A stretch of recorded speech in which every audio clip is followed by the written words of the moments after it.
I do know that my children, who were raised up until they were 8 and 12, they were raised as witnesses, that they had nightmares. I remember reading the children's book to them, and the pictures of, bodies piled up, and actually that wasn't a children's book.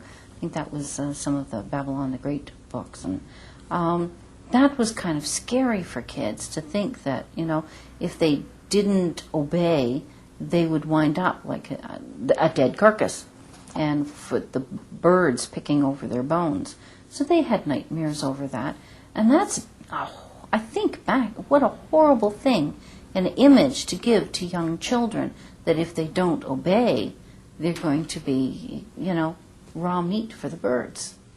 And I can definitely see how that would have a much stronger hold on a child's mind to conform to the rules. And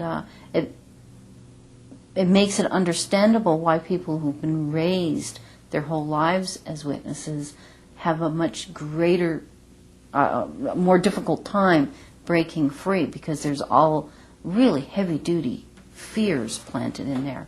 I know as an adult I didn't allow myself to think about those issues, but, here I am reading it to my children, and they're a lot more, susceptible to those kinds of fears. There's some theoretical responses to it. One is that some of the founders were extremely dysfunctional men. And one of the things, when I was looking for information on cults and Jehovah's Witnesses and some of their mind control techniques, my background is psychology, social work. I found nothing, absolutely nothing, in the literature on this kind of information. And I was everywhere I tried.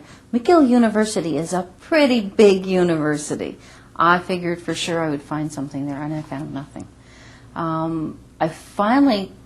Somebody put me on a different tact, and I started discovering religion and researching the religious aspect, and that's where I found the information.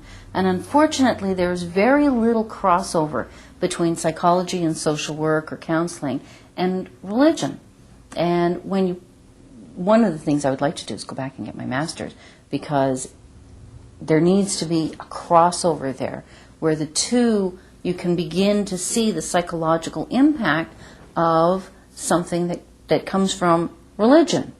And it's extremely strong, it's extremely powerful, and it has barely been touched yet. When I was looking through the research, I was looking under abuse in psychology and social work, and couldn't find anything. And then I managed to go into religion, and I found the information on cults.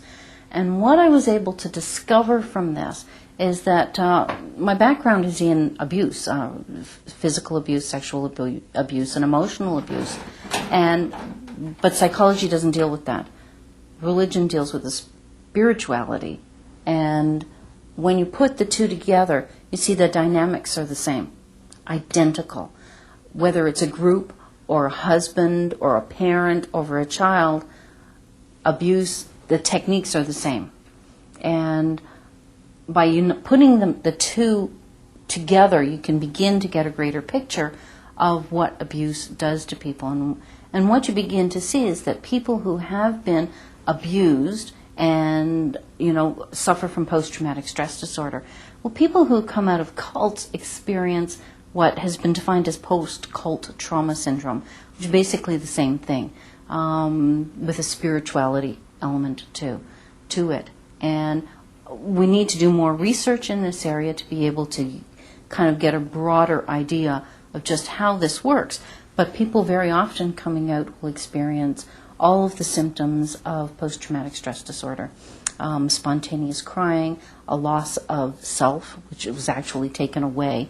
There's a huge sense of loss of all of the things you could have done with your life but didn't get done. Very often people become extremely suicidal, very depressed. There's that fear of not obeying the cult's wishes and all of the rules. It maintains itself, plus this fear that God is going to destroy you. There's a sense of isolation because now you're isolated from the world because you've been in the cult for so long, but now you're isolated from the cult because they've thrown you out or you've decided to leave. So that means that nowhere do you feel a sense of belonging, which we all need as humans. There's a tremendous amount of loneliness because of that, because you're not allowed to speak to ex-members, you're not allowed to speak to members. You've been forbidden for so long to speak to people who are out. It's like there's nobody left but you. There's a fear of the evil spirits taking over your life or the demons, attacking you. Very often there's panic disorders that develop because of all of the fears that have been implanted. You begin to think you must be going crazy because this is just so much. And there's nobody to talk to. And even if you go for therapy, very few people are going to understand it. I went to a therapist. I was able to talk to her, but I knew it was way over her head. She didn't have a clue what I was talking about. And at that time, I was already a counselor for abuse survivors. So I knew enough of the theory to know where I needed to go with this, but I was not getting any help there.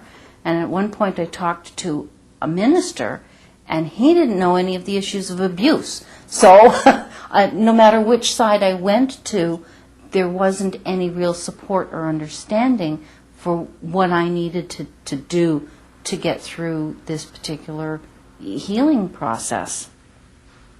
I mentioned the disbelief and the hostility and the anger, and those are all parts of the post-traumatic stress disorder in trying to put your life back together and understand what has happened. And a lot of people, in coming out of any kind of abuse experience, one of the initial things they want to do is just say, just put it over in the side, I'm not going to think about it. So when people will go off, and I went off to school, and other people have gone off and done, all kinds of different things. But it's like I'm not going to think about it. And then 10 years later, I had to start thinking about it.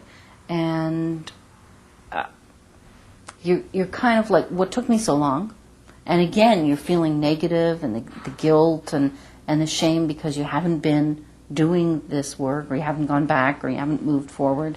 But eventually, you begin to take a look and say, I need something in my life to replace all of that.